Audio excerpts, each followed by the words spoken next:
Hey guys, it's TTL back with another Rush Kit video for you, and I've got my work cut out in this one because what I want to try and do is 5 Gigabyte Z87 boards in 5 minutes.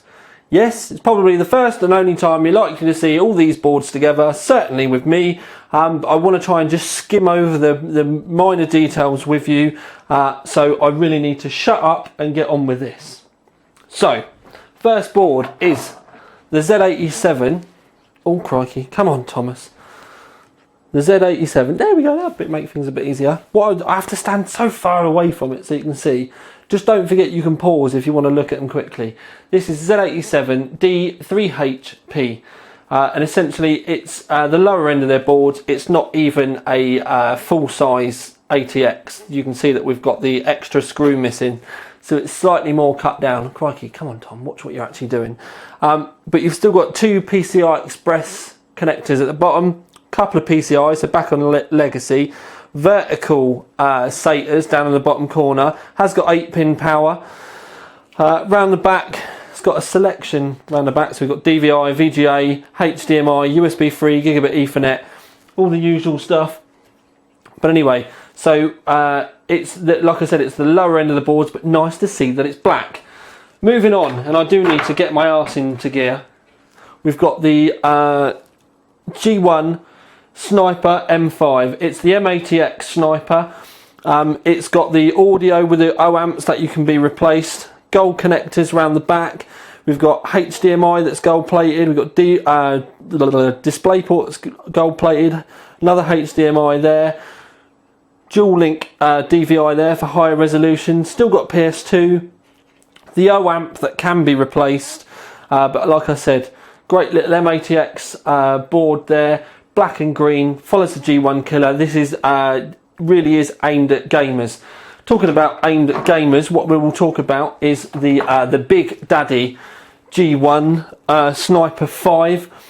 4 PCI Express lanes. Now the way the board, the chipset I can't talk about, but the way the board is wired is we've got 16 times there, 8 times there, 16 times there, and 8 times there. So 4 graphics cards that can be bolted in. There is a chipset underneath this, so I would expect that there's a PLX under there, but like I said, I can't talk to you about the Intel stuff. Again, we've got the audio. I hope you could see that then. I need to remember to keep looking at the camera. In fact, if I turn it around that way, it'd be a lot easier, wouldn't it?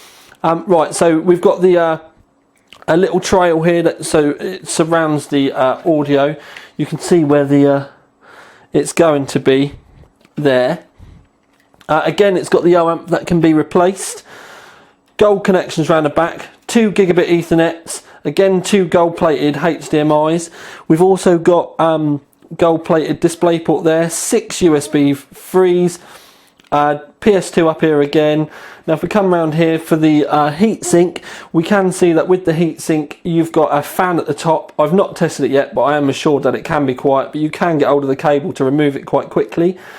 You've also got their connectors or barbs, whatever you want to call it, for water cooling. These are 1/2-inch barbs. I would suggest using a 7/16 hose on this as well.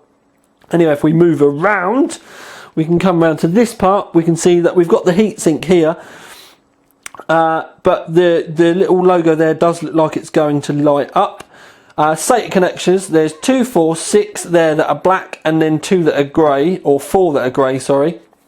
The 4 grey ones are G SATA, so there's a Gigabyte SATA chip on here somewhere. The other 6 are just on the board.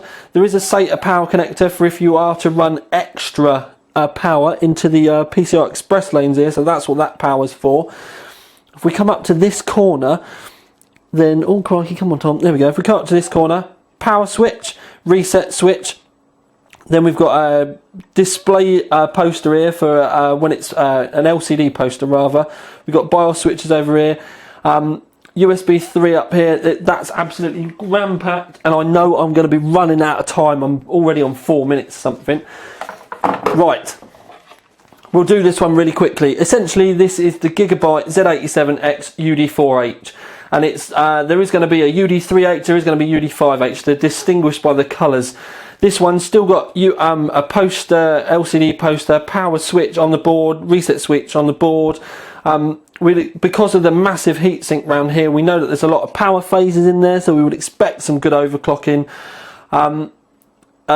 It's got plenty of features, 2 lots of USB 3s, SATA power connector again there because there's 3 PCI Expresses on this. Fan head is bloody everywhere, whiz that in and out. First time we've seen black and red on a Gigabyte board. I love this, looks amazing. Right, the last one. This one we're expecting price to be really competitive on because there's going to be 2 overclock boards. There's going to be the cheaper one and there's going to be a more expensive one, and I mean a much more expensive one.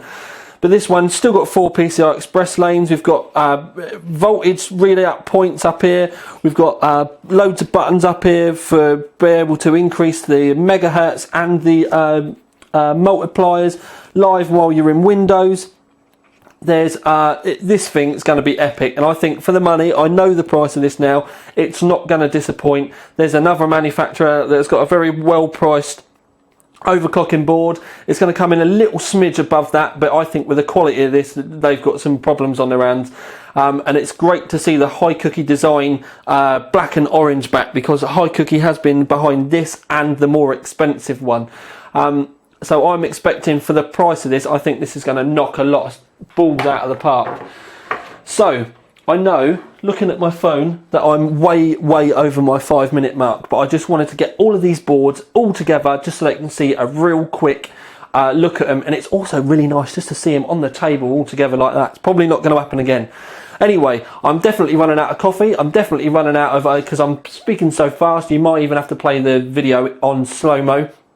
Don't forget that throughout the video, if there's any bits that you are interested in, especially optically, all you need to do is pause the video and you'll be able to pick up the points there. If you're worried about resolution, just wang it into 1080p, blow it up to full screen and press pause and you'll be away. 7 minutes in, it's meant to only have been 5. I need a slap wrist. This is Tiny Tom Logan with another Rush Kit video for you. Out.